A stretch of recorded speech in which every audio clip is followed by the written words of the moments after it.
Very special treat today. It's always a special treat, isn't it? But brand new dear friend who I met just a few weeks ago. She started this wonderful project called Finding Your Holy Grail. And her name is Mandy Simon. And she's just put together this incredible package, like I said, of speakers and thought leaders and authors and folks from all different walks of life who are sharing ideas, not just how to get through the current challenges, but how to level up your life and get things going in the right direction at any time. I think it'd be very valuable. And anyway, you're going to hear all about that in just a second. But even more impressive, I guess, is that she did all this in her, I'm going to say, spare time while she's working on the front lines of the COVID epidemic. So, and that's where she's coming from. She's at work today. She said she's hiding out. So if you hear a little background noise, that's because she just brought us right into the front lines. Here's my new friend, Mandy. Mandy, thanks for coming today. Hi, Jim. Thank you so much for having me join you. It's such a pleasure. Oh, no, it's an honor. Absolutely. So let's talk a little bit about finding your holy grail and how you decided to come up with this whole adventure. Like you needed something else to do, right? Yeah, sure. Well, it's an idea that I had thought about writing a course last year, and I created a 4-week online course that I never actually did anything with. And it was all about looking at how is your inner self aligned with your outer world. And when this whole thing happened with the pandemic, and I was working on the front lines of medicine as a healthcare provider, I felt like we had to figure out a way to not get stuck in this and have this always be our story and how to move forward. And it's related to that course in the sense that if we're consciously aware of our choices each day, then this is how we figure out how to go forward. And so I focused on living without fear and building resilience. And I looked for a group of people like yourself who could speak to the audience about this very thing. Well, you are so cool. It was such an honor to be a part of it. And Thank you. I think you said earlier, I think that the episode I'm on is going to air tomorrow if you're watching live, because This is May 26th. If you're watching on the replay, it'll be available. Once you sign up there, we'll put up the website in just a second. You'll be able to access all these things. As always, hey, chime in if you've got questions, comments, ideas, anything you'd like to join in with the conversation. And just wanted to say a quick hi, Angie. Thank you so much for joining us today. Always a pleasure to see you. Hope everything's going great down there in Texas. And hope you're still there. I think you're in Texas. And so there you go. Yeah, so anyway, I was joking about your spare time. I mean, really, you had enough to do. I mean, you're on the front lines of this pandemic. You're rolling up your sleeves, and you got back. You could talk a little bit about that, because you got back into practice. You were teaching and lecturing and doing things like that. You dove right back in, both feet, huh? Yeah, so I mean, part of my job is that I work as a clinician. I work as a nurse practitioner, and our hospital had some needs of setting up a COVID unit and basically doing it overnight. And I was working in a different state for a different organization because I'm licensed in a couple states. But that said, I spent 400 hours a year traveling back and forth. Felt like 400 years, right? I know. Between the UK, London, England, and Boston, Massachusetts, mainly. And so, yeah, I've been here on the ground since March 16th, seeing patients since March 31st. And I think I've had 3 days off in the last 55. That's amazing. Part of what we talk about here at Sensei Leader Movement is the idea that, first of all, leadership has nothing to do with a rank or a title or a position of authority. It's people who see what needs doing and they do it. And that's one of the key characteristics, and always appreciate when people step up like you did. Well, I think this is one of the things that you and I talked about, right? Is that if you're not going to do this now, when are you going to do it? Because this is the time when it's completely unprecedented. Nobody knows their way through. And it's our job to figure out that path. And whether we're leading it or we're just shoulder to shoulder in it, it doesn't make a bit of difference. That's why it's funny that you brought that up, because that's one of the things we've been exploring. I know a lot of people are feeling, a sense of uncertainty and a sense of unfamiliarity. But there are some things, for those of us, I won't reveal my age right now, but I've been around for a while, and, I've learned that while we don't know the exact situation that we're facing all the time, we can reach back to our past, right? And we can access some situations that are familiar, at least in the effect, if not in the cause, huh? Yeah. I'm always wondering: are there some things that you experienced in your life before this that helped you prepare for this situation? That helped you really, move forward with the way you have? I think there's no question, and I think that all of us have been spending our lives preparing for this in some way or another. It depends on if we're able to glean in our own perspective as to whether that's true or not. Um, I think that there's nothing in this life that I can't handle. I think that there are lots of things that I've dealt with that I would never have expected to deal with. But I think from a very young age, I was raised in rural Colorado. I was raised on a working ranch with a single mother in the 1970s, and we had wood heat and well water, and we grew our own food, and we had a dairy farm, and everything was about, it comes from everything that we had to do on the course of a day depended on us to do it. And so we didn't have television, we didn't have these types of things. And what it does is it teaches you a real sense of responsibility and a real sense of ownership. And I think that that has always been with me.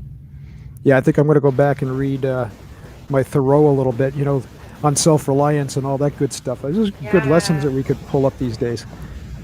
People say this all the time. They bring up this idea of Thoreau and Walden and all of these types of things, where it's really about what have been the themes of our lives as we've gone forward, and how do we find the place where we are. To me, if we all get stuck in this as a civilization, as the last conversation that we have that says, well, I remember life before the pandemic, then we have no ability to move forward. And this is why I created Finding Your Holy Grail as the over 20 speaker series to help us move forward without fear and with resilience. And how we build that comes from within. And that's what many of the conversations are about.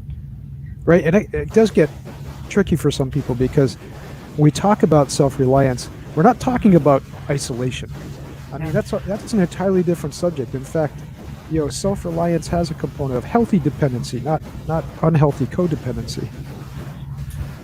This is why people are so traumatized in some ways through the social distancing. It's physical distancing, right? It's physical distancing. It's not social distancing. If anything, we should all be on the platforms as much as possible, connecting to each other, because as a civilization, we have a pack mentality. We work together as people. This is what allows us to move forward and thrive. Yeah, no, I hear you. I hate that term. I hate that term, the new normal. I mean, I'm a Confucianist myself, so the only change is change, right? The only certainty is change, and people have to rely on that. I think we get lulled into a sense of complacency from time to time when things are going well, and it takes a situation like this to really waken us up again. And again, that's what you're trying to do with this series too. So talk about some of the folks. Who's your favorite besides me? No, you don't have to do that. You are by far the favorite. For anyone that has just joined, yours is tomorrow. Your video airs tomorrow, so definitely join us in time to watch that. The truth is that what I think is so incredibly phenomenal is that I am just an everyday person, right? I have recognition in my own world, but what I did is I sent out an email to a whole bunch of people that have huge presence as speakers, as New York Times best-selling authors, as TED speakers, on and on and on. You all have had organizations. I think you've had yours for 30 years. This is how long you've been, doing this kind of work. And I sent an email, and you guys responded. And when you did, you said, I want to help. It really resonated with you in a way that, as the speakers, that said, this is an important space to enter into. And it's really the collective of us as the group of people that created this. It's not just me, because you are the reason that the vision works. And the viewers are the reason that the vision has impact. And this is what's so very important, is to understand this interdependency is just real. And it's with all things.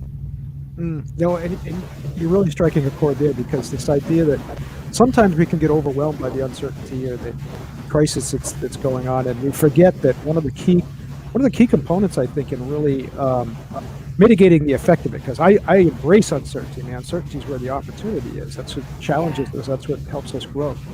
But to be more comfortable with it, right, and to move forward with it, we do need to reach out and help. I mean, to me, that's one of the ask for help. That's one of the big steps that I always advise people: reach out and ask. Kathy Johnson has an interesting. Well, she does, and I was just seeing her last comment that says, "Just noting how surviving tough times prepares us for upcoming tough times." And I think thanks for sharing that, Kathy. Yeah, I think this is so profound, and it's really exactly the point of this conversation. Yeah, it's wonderful to have you here. No, that's good advice. In fact, as I told you, I was just doing a webinar this morning where one of the topics of conversation that came up was, that we have great stories. And again, you're sharing, I know a lot of the people on your series are sharing stories from their past, right? To share stories of similarities. This is how I got through my darkest moments. I know you asked me a lot of questions about mine. But those are the things that we can turn to. Like I said, the cause, we don't know exactly what's coming over the horizon. We don't know when and if the asteroid is going to hit or whatever else, whatever disaster they're preparing us for.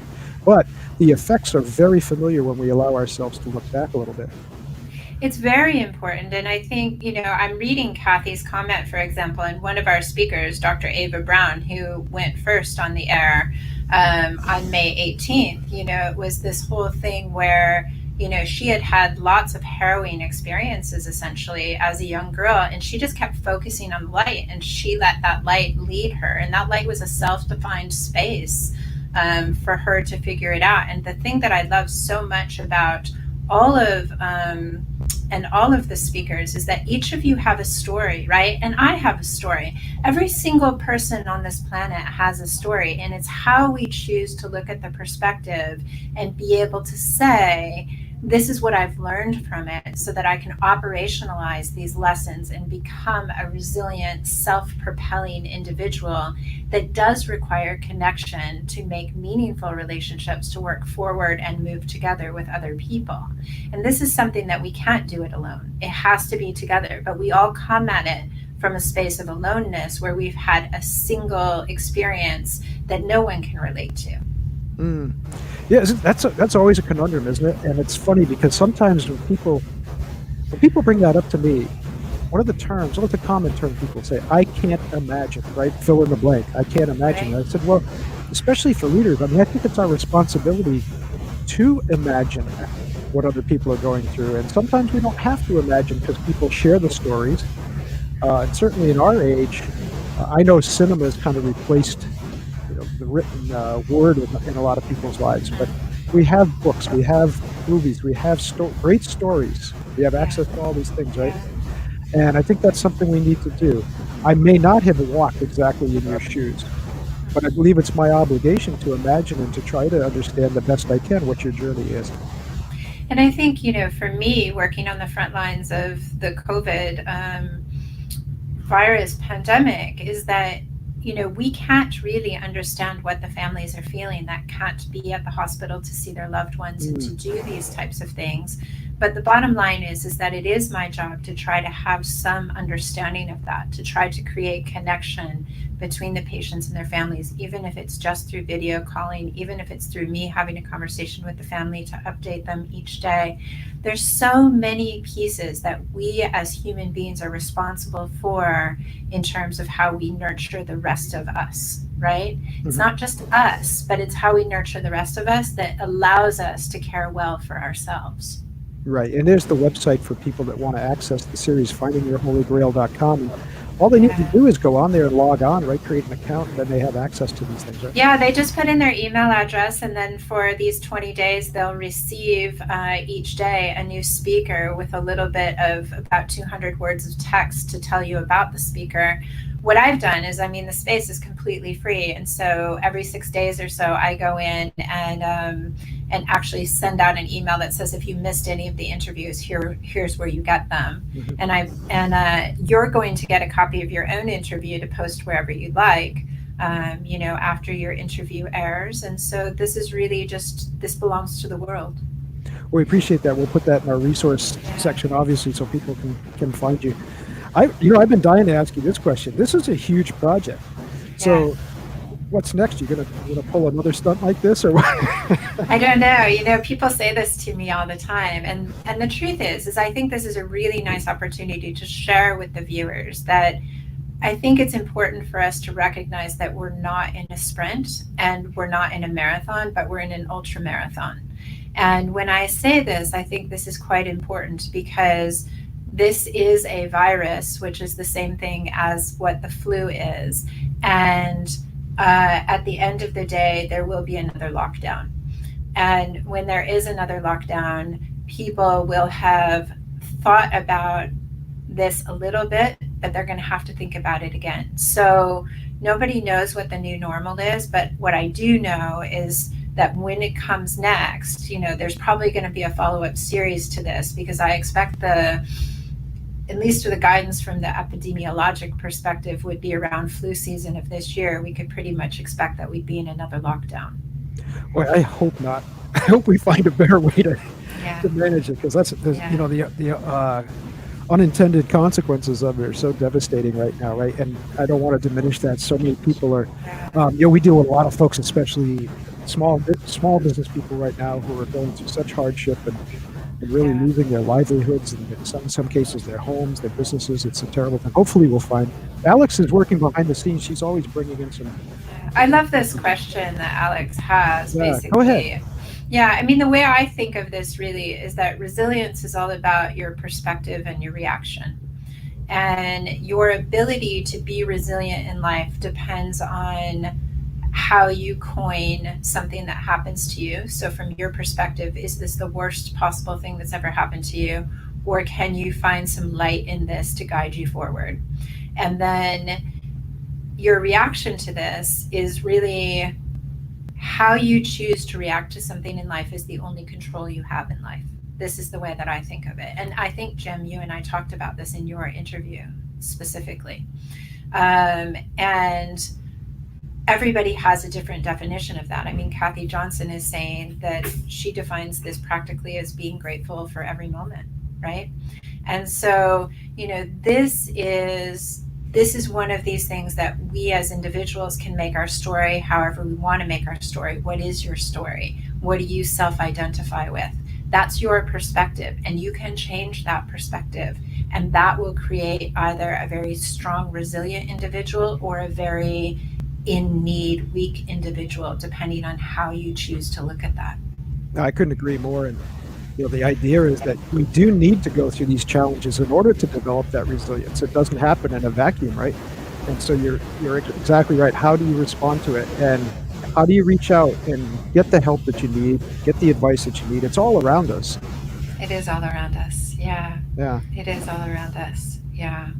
And your platform, we've got to put that up again because obviously your platform is a great resource. Because it's, you know, it's been incredible to see the comments of the viewers as well, to just say how helpful this is to them. And, you know, the questions that I'm asking each of you are questions that the feedback I'm getting is that these are the questions people at home are really wishing I would ask. And so somehow I've been able to tap into what are the questions that people are really wanting to know at this time. And it's a beautiful space. It's been I'm so grateful for this experience, and I'm so grateful for having the ability to be able to put it together during this time and to have the support that came forward to make it possible. No, and you hit two things that really create an intersection. You know, this idea of gratitude. To me, that's you know, I'm not one of these attitude of gratitude, lollipops and rainbows guys. I've learned that it's a practical thing. It's an inventory. When you practice gratitude, it helps you focus on the things that you have, the things that you can control, and obsess a little less over the things you can't. And I think we're pretty much singing in harmony on that. You have a nicer way to say it probably than I do. Yeah, well, I didn't spend so many years in the dojo, right? I didn't have to get right to the point right away. I could use my words a little bit longer. So, yeah. Well, you weren't getting punched in the face when you were trying to philosophize, right? Yeah.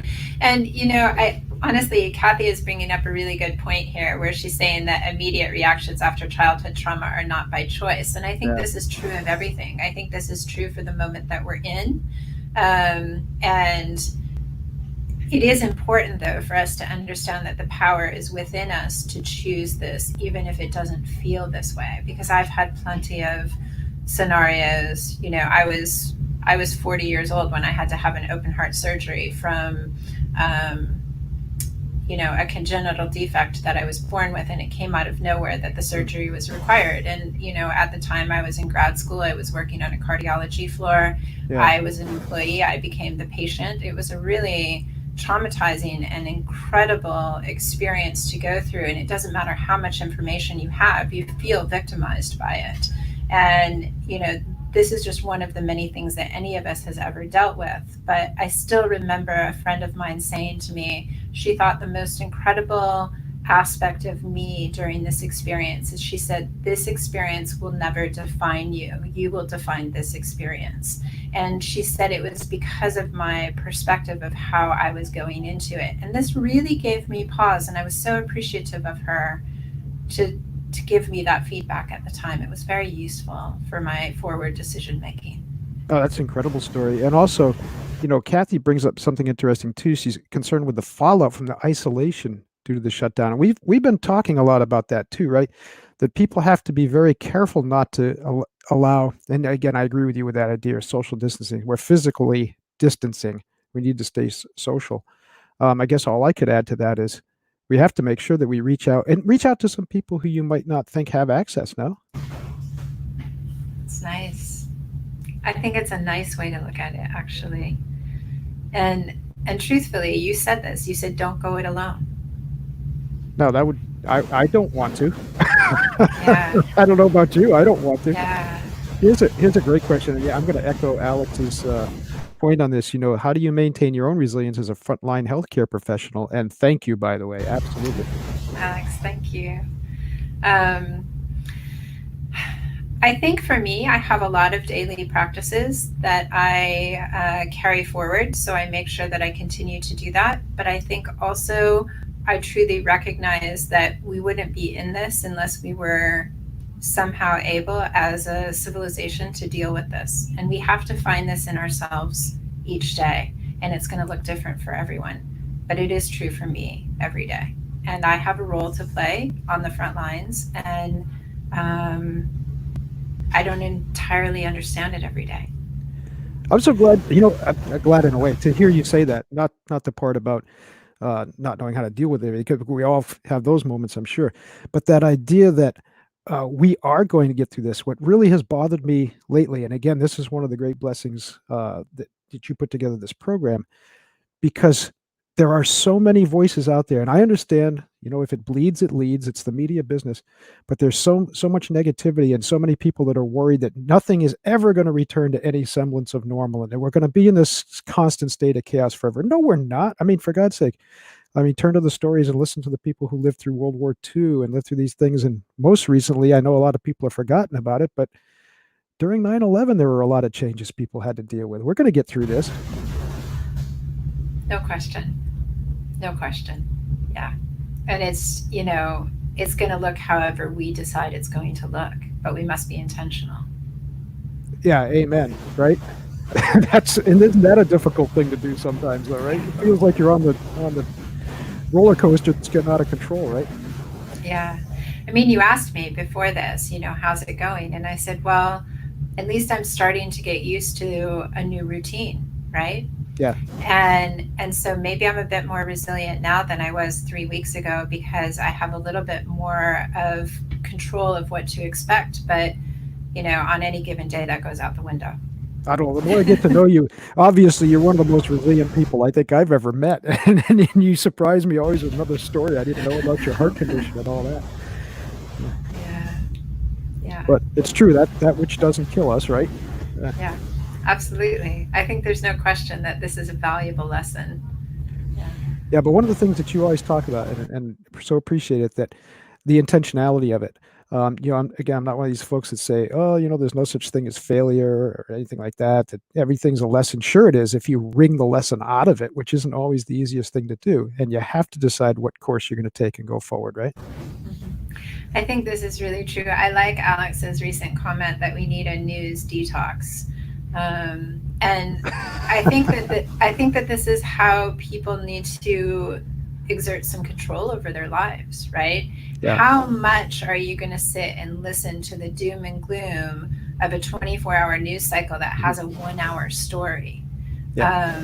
And we have to make that decision for ourselves.